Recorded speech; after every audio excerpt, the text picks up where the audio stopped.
بسم اللہ الرحمن الرحیم قد افلح من تزکا وذکر اسم ربہ فصلی صدق اللہ العظیم۔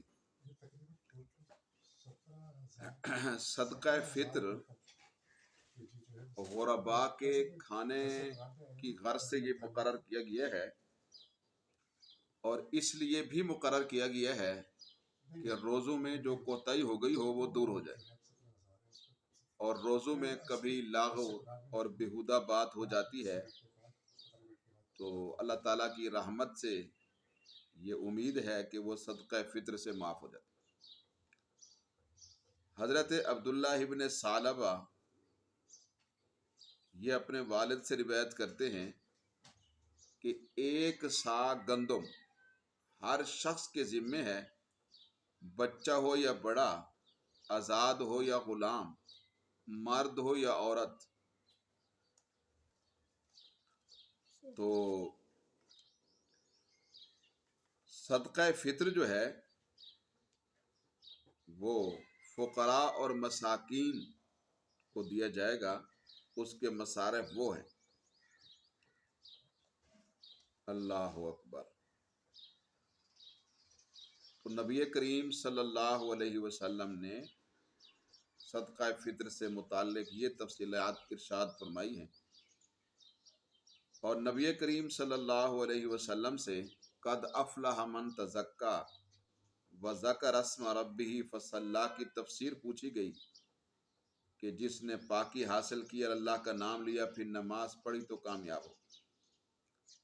تو آپ نے فرمایا کہ یہ صدقہ فطر کے بارے میں نازل ہوئی ہے۔ تزکا سے مراد زکوٰۃ ہے، یعنی صدقہ فطر، اور ذکر اسم ربہ سے مراد نماز عید کی تکبیرات ہیں۔ فصلی میں نماز عید کا ذکر ہے، تو مطلب یہ ہے کہ عید کے دن کا جو پروگرام ہے وہ یہ ہے کہ صدقہ فطر پہلے دے دے، پھر تکبیریں ہیں اور پھر نماز ہے۔ تو تزکا سے مراد صدقہ فطر ادا کرنا ہے۔ تزکا تزکیہ کا معنی صفائی۔ تو صدقہ جب دے دیں گے روزوں کا تو انسان کے دل سے مال کی محبت کا خاتمہ ہو جائے، اور اللہ کا نام لینے سے مراد تکبیر تحریمہ ہیں اور تکبیرات زائد ہیں جو عید کی نماز میں کہی جاتی ہیں۔ صلی سے مراد نماز عید ہے۔ تو بہرحال صدقہ فطر کی مقدار مختلف ہے۔ 2.25 سیر گندم یا اس کی قیمت ادا کرنے سے صدقہ فطر ادا ہو جاتا ہے۔ اگر کوئی شخص اس سے زائد دے دے تو اس کا ثواب علیحدہ ملے گا۔ تو متعین مقدار سے زیادہ دے دے تاکہ دل میں کوئی شک نہ رہے، تھوڑے سے پیسوں کا فرق ہوتا ہے۔